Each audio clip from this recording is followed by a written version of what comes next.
बेटा, हमने तुमसे एक सवाल किया है, हमें उसका जवाब दो। पापा, मुझे आपका हर फैसला मंजूर है, लेकिन मुझे एक बात बताइए, आप मुझसे बहुत प्यार करते हैं ना, बहुत चाहते हैं ना मुझे? संजय से शादी करने के बाद मैं जिंदगी भर नाखुश रहूंगी।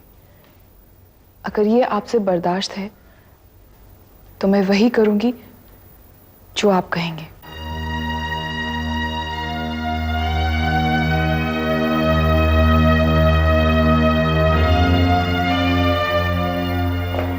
संजय से शादी करके खुश नहीं रहेगी? दोनों बचपन के साथी हैं भाई, क्यों इनकार कर दिया इसने? इनकार इसलिए किया क्योंकि ये जयदेव से प्यार करती है। कौन जयदेव? वाह वाह वाला। जी हाँ, ऐश्वर्या जयदेव से शादी करना चाहती है। और ये समझती है कि हम इस शादी के लिए राजी हो जाएं?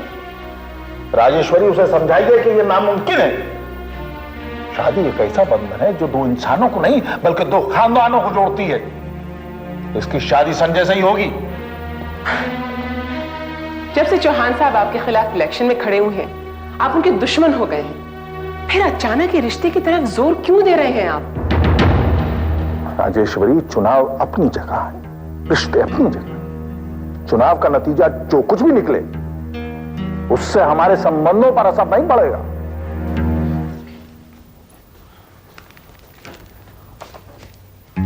तुम्हारे लिए। क्या है इसमें? तुम ही देखो क्या है इसमें। ये मेरे लिए है? हाँ। कोई जब किसी को गिफ्ट देता तो बड़ा अच्छा लगता ना, लेकिन आज तो मेरी सालगिरह नहीं है, फिर ये क्यों दिया है तुमने मुझे? हम नौकरी करने वालों के लिए आज का दिन बहुत अच्छा होता है। 1 तारीख हमें तनख्वाह मिलती है। तनख्वाह तो तुम्हें हर महीने मिलेगी, तो हर महीने गिफ्ट दोगी? नहीं नहीं, हर महीने नहीं। आज मुझे पहली तनख्वाह मिली है और ये नौकरी तुम्हारी वजह से मिली है, इसलिए small token of thank you. अगर तुम मुझे होटल में ले जाकर खाना खिलाओगी तो मैं तुम्हें एक बड़ा सा थैंक यू दूंगा। नहीं नहीं नहीं, होटल में नहीं, घर पे खाना खिला सकती हूँ। नहीं नहीं, घर पर नहीं, होटल में, मेरी तरफ से। चलोगी? हाँ चलो। हेलो। हेलो जयदेव, मैं आज शाम को तुमसे मिलना चाहती हूँ। आज शाम को? कल मिल सकते हैं? क्यों? आज शाम को क्यों नहीं? आज मुझे कहीं और जाना है, आज बड़ा मुश्किल हो जाएगा। कल मिलते हैं, ओके? Bye bye.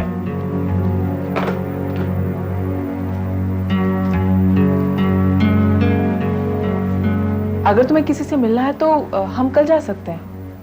नहीं नहीं, कमिटमेंट इज अ कमिटमेंट। अगर तुम्हारे साथ जाना है तो तुम्हारे साथ ही जाऊंगा, नो चेंज। मैं ये काम खत्म कर लूं।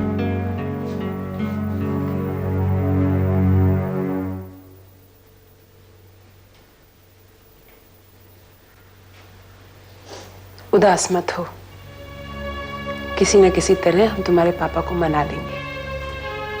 वो नहीं मानेंगे मामा, बल्कि वो मुझे मनाने की कोशिश करेंगे कि मैं संजय से शादी करूं। संजय से शादी करने के बाद मेरी पूरी जिंदगी खत्म हो जाएगी, लेकिन मैं पापा को नाराज नहीं कर सकती। मामा, मुझे वही करना पड़ेगा जो पापा चाहते हैं।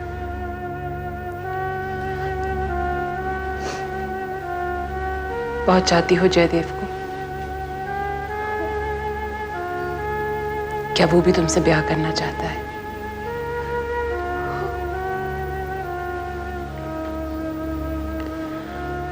हम तुमसे वादा करते हैं, तुम्हारे पापा माने या ना माने, हम तुम्हारा ब्याह जयदेव से ही करवाएंगे।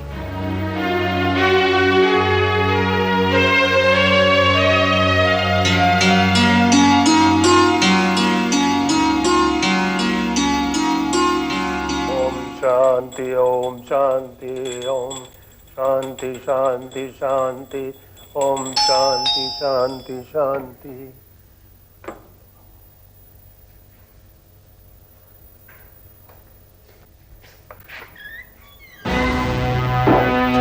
नमस्कार काशीना, कैसे हो भाई? सहगल साहब, आप? रज्जू यहां आया था, हमसे कह रहा था। हाँ साहब, आया था। भाई बहुत ही मुंह फट और उज्जड़ किस्म का आदमी है, बात करने की तमीज नहीं है उसे। हमने उसे समझा कर भेजा था कि तुमसे प्यार मोहब्बत से बात करे, लेकिन हमने सुना है धमकी दे गया तुम्हें। हाँ साहब, पहले मुझ पर चाकू से वार किया, फिर कहने लगा कि मुझे जिंदा नहीं छोड़ेगा। उसके बाद कहने लगा कि वो जमीन खाली कर दो वरना उसी जमीन में मुझे जिंदा गाड़ देगा। अरे ऐसा कैसे करेगा भाई? हमरे रहते हुए हमारी जनता को कोई नुकसान पहुंचाए तो हम खड़े देखते रहेंगे क्या? सहन कर लेंगे सब कुछ? भाई बल्कि हम तो ये फैसला करके आए थे कि वो जमीन जिस पर तुमने नाजायज कब्जा किया हुआ है वो तुम्हारे नाम कर देंगे हम। अच्छा साहब, आप वो जमीन मेरे नाम कर देंगे? हाँ भाई काशीनाथ, बल्कि वहां पे एक पक्का मकान बनवाने के लिए पैसे भी देंगे, ये हमारा वादा रहा तुमसे। अरे साहब, इस गरीब पर इतनी मेहरबानियां क्यों कर रहे हैं? चुनाव लड़ रहे हैं इसलिए तो नहीं? वैसे आप लोगों की पुरानी आदत है, चुनाव से पहले 50 वादे करते हैं और चुनाव जीतने के बाद एक भी याद नहीं रहता। उसके बाद आपकी शक्ल अगले चुनाव में देखने को मिलती है साहब।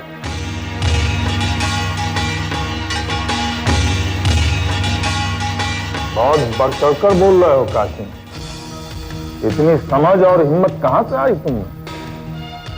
समझ तो खैर नहीं आई है साहब, और हिम्मत तो जुटानी ही पड़ती है ना, वरना आप जैसे शक्तिशाली लोग हम जैसे को चींटी की तरह मसल कर रखते हैं। मैंने इंस्पेक्टर सिद्धांत को वचन दिया है कि अदालत में सिर्फ सच बोलूंगा, और साहब अब मैं अपनी जुबान से नहीं फिर सकता। और अगर ये जबान हमेशा के लिए बंद कर दी गई तो? हम तुम्हें धमकाना नहीं चाहते थे काशी, लेकिन क्या करें भाई, मजबूरी है। इसके अलावा तुम कोई और भाषा समझते भी तो नहीं।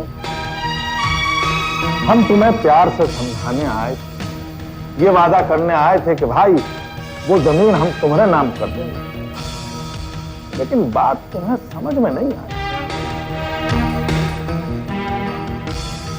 अब देख लो,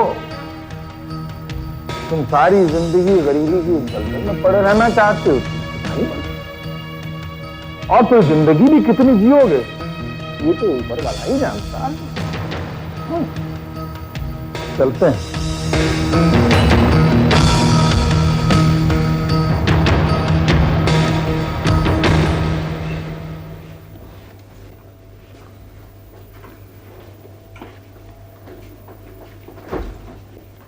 मेरे फादर भी जर्नलिस्ट थे, मेरी सारी जिंदगी अखबारों के दफ्तर में गुजरी है। दौलत बहुत नहीं थी लेकिन इज्जत बहुत थी उनकी। मैंने उन्हें देखकर उनके नक्शे कदम पर चलने का फैसला कर लिया। जयदेव, तुम्हारा मन नहीं करता कभी कि तुम्हारा अपना अखबार हो, तुम पर किसी की बंदिश ना हो, तुम जो चाहो लिखो? आजादी इस दुनिया की सबसे कीमती और महंगी चीज है कनक। बहुत बड़ी कीमत चुकानी पड़ती है उसकी, और फिर भी पूरी आजादी नहीं मिलती। कम से कम इतनी आजादी तो होगी कि तुम अपनी मर्जी के मालिक होंगे, तुम्हें किसी से दबना नहीं होगा। यहाँ तो हर अखबार या किसी पॉलिटिकल पार्टी का पिट्ठा होता है या किसी सरमाएदार की जागीर। झूठ को इस तरह से तोड़ मड़ोड़ कर पेश करते हैं कि वो सच बन जाता है। मैं कहती हूँ तुम इस प्रोफेशन में इनकलाब ला सकते हो। तुम साथ दोगी मेरा? हमेशा। लोग जब करोड़ों का घपला करते हैं, जनता पर जुर्म ढाते हैं, तो हम हथियार नहीं उठा सकते, लेकिन कलम जरूर उठा सकते हैं। सच है देव, तुमसे मिलने के बाद मुझे एक नई दिशा मिल गई है, और हम सच्चे हैं, ईमानदार हैं, हमें काम करने की लगन है, हमें कोई नहीं रोक सकता, रास्ते अपने आप निकल आएंगे। अगर तुम्हें मुझ पर और अपने आप पर इतना भरोसा है तो फिर मैं कोशिश जरूर करूंगा। अपने आप पर उतना भरोसा नहीं जितना तुम पर है। एक दिन तुम बहुत बहुत मशहूर जर्नलिस्ट बनोगे, और तुम्हारी कलम में इतनी ताकत होगी कि तुम्हारा लिखा जुमला इस देश का इतिहास बदल देगा। मेरे बारे में इतना कुछ कहे जा रही हो, अपने बारे में भी तो कुछ कहो। मुस्कुरा रही है, क्या कहना चाहती हो बताओ? वक्त आने पर बताऊंगी। वक्त कब आएगा? पता नहीं, पर आएगा जरूर।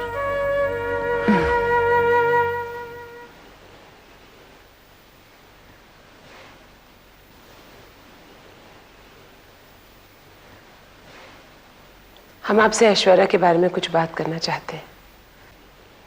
कहिए।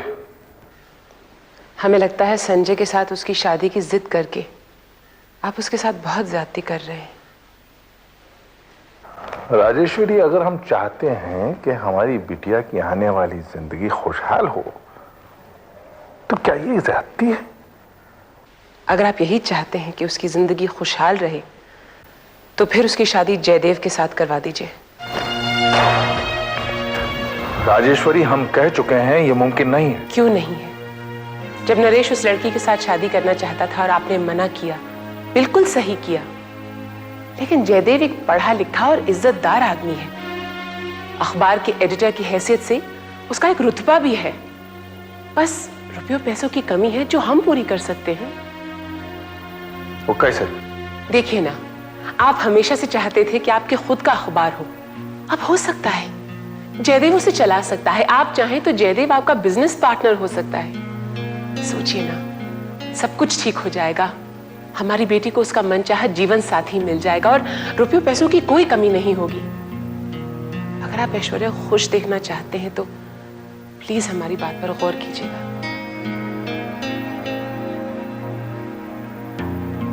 ठीक है, हम सोचेंगे।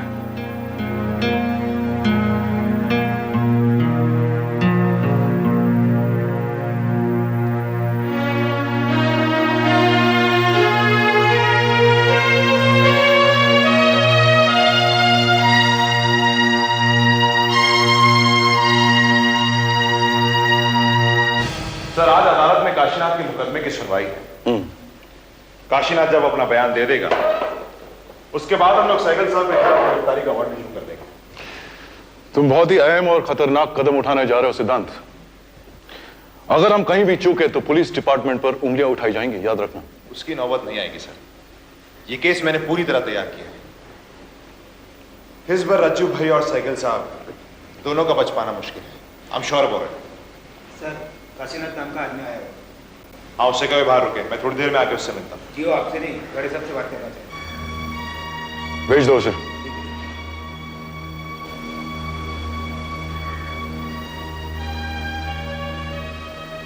सर, मुझे समझ में नहीं आ रहा कि आपसे मिलकर क्या बात करना चाहता है। अभी पूछ लेते हैं, उसे आने दो। पाया पड़तो साहब, बड़े साहब, पाया पड़तो साहब, पाया पड़तो। बोलो क्या बात है? सरकार, मेरे साथ बड़ा जुल्म हुआ है, फरियाद लेकर आया हूं साहब। तुम्हारी फरियाद यहाँ नहीं, अदालत में सुनी जाएगी। अरे साहब, मैं अदालत में झूठ नहीं बोल सकता, इसलिए सच बोलने आपके पास आया हूं। क्या मतलब? क्या कहना चाहता है तू? देखिए इंस्पेक्टर साहब, मैं आपसे कुछ नहीं कहना चाहता। मुझे जो कुछ भी कहना है बड़े साहब से कहना है। साहब, ये इंस्पेक्टर साहब ने मुझसे जोर जबरदस्ती करके, मुझे डरा धमका कर मुझसे कहा कि रज्जू भैया और सहगल साहब के खिलाफ रिपोर्ट लिखवा दूं। साहब, मैंने लिखवा दी। साहब, मैं वही रिपोर्ट वापस लेने आया हूं साहब। इनके चक्कर में आके तो मैं मारा गया साहब। सर, ये झूठ बोल रहा है, झूठा इल्जाम लगा रहा है मुझ पे। क्यों? आपने नहीं कहा था मुझसे रज्जू भैया और सहगल साहब पे झूठा इल्जाम लगा दूं? सिद्धांत, सिद्धांत दो। अरे साहब, देखिए ना सर, इस मक्कार को। अरे सिद्धांत, प्लीज, ये क्या कर रहे हो तुम? Behave yourself. सॉरी सर, लेकिन सर मेरा यकीन मानिए सर, मैंने इसके साथ कोई जबरदस्ती नहीं की। ही इज लाइंग, ही झूठ बोल रहा है। प्लीज सिद्धांत, प्लीज। अगर तुमने झूठ कहा तो तुम्हें भी वही सजा दी जाएगी जो मुजरिमों को दी जाती है। बोलो सच क्या है? मैं सच जानना चाहता हूं काशीनाथ। अगर तुमने झूठ कहा तो मुझे जेल भिजवा देंगे साहब, भिजवा दीजिए। कम से कम वहां मुझे कोई मारने तो नहीं आएगा, कोई ये तो नहीं कहेगा कि तेरे सीने में छुरा घोंप दूंगा। साहब, जब मौत आती है ना, कोई बचाने नहीं आता, और जब मेरी मौत आएगी ना ये इंस्पेक्टर साहब बचाने के लिए आएंगे, ना आ पाएंगे साहब। साहब, मैंने सहगल साहब के खिलाफ रिपोर्ट लिखवा कर गलती की है। मैं इस गलती की माफी मांगता हूं। मैं कह रहा हूं, मेरी रिपोर्ट वापस कर दीजिए। और अगर आप लोग मेरी रिपोर्ट वापस नहीं करेंगे, मैं अदालत में जाकर मुकर जाऊंगा। सहगल साहब के खिलाफ कोई बयान नहीं दूंगा साहब, मैं कोई बयान नहीं दूंगा साहब।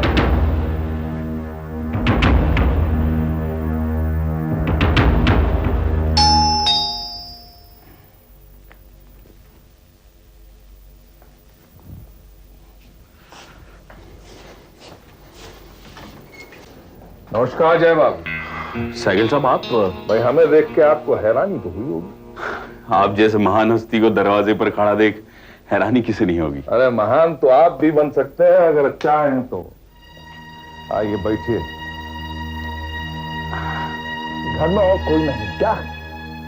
जी नहीं, मैं अकेला रहता हूँ। माँ बाप भाई बहन कहीं और रहते हैं? कहीं नहीं रहते। लेकिन सैगल साहब, आप ये सब सवाल पूछने तो यहाँ नहीं आए। भाई हमारी बिटिया जिससे शादी करना चाहती है उसके बारे में सब कुछ जानने का हक है हमें। तुम कहाँ के रहने वाले हो, किस खानदान के हो, ये सब जानना चाहते हैं। जी, मेरा नाम जयदेव है। मैं एक्सप्रेस न्यूज में एडिटर हूँ। बस यही मेरा परिचय है, इसके अलावा और कुछ नहीं। बहुत खूब, बहुत खूब। हमें तुम्हारा ये अंदाज पसंद आया। जो है सो है, इसके अलावा कुछ भी नहीं। लेकिन अगर हम चाहें तो हम तुम्हें बहुत कुछ बना सकते हैं। बहुत कुछ यानी? जय बाबू, हमारी बेटी की जिद है कि वो शादी करेगी तो तुमसे और ना किसी से। अब हम अपनी बिटिया को बहुत चाहते हैं, उसकी पसंद नापसंद का ख्याल रखते हैं। लेकिन भाई अब हम उसका हाथ ऐसे आदमी के हाथ में तो नहीं दे सकते जिसके पास अपने नाम के अलावा कुछ भी नहीं। तो हमने सोचा है कि हम भी एक अखबार शुरू करें और उसका एडिटर तुम्हें बनाएंगे और अपना पार्टनर भी। भाई हमें मालूम है तुम्हारा जवाब हाँ में होगा, लेकिन अगर तुम इस बारे में सोचकर जवाब देना चाहो तो हम इंतजार करेंगे। सैगल साहब, मैं अभी आपको जवाब दिए देता हूं। मुझे आपका यह ऑफर मंजूर नहीं है। क्यों? क्यों भाई? क्या तुम एम्बिशियस नहीं हो? आगे जिंदगी में नहीं जाना चाहते? सैगल साहब, बहुत सारी महत्वाकांक्षाएं हैं, बहुत सारे सपने, लेकिन उन्हें साकार करने के लिए यह तरीका मुझे मंजूर नहीं है। मैं ऐश्वर्या से शादी करना चाहता हूं, लेकिन उस वक्त जब मैं उसकी नजरों में और आपकी नजरों में उस काबिल बन जाऊं। जय बाबू, सपने देखने में और उन्हें साकार करने में एक उम्र बीत जाती है। आह को चाहिए एक उम्र असर होने तक, कौन जीता है तेरी जुल्फ के सर होने तक। अब हम अपनी बिटिया को सारी जिंदगी तो आपका इंतजार नहीं करने देंगे ना।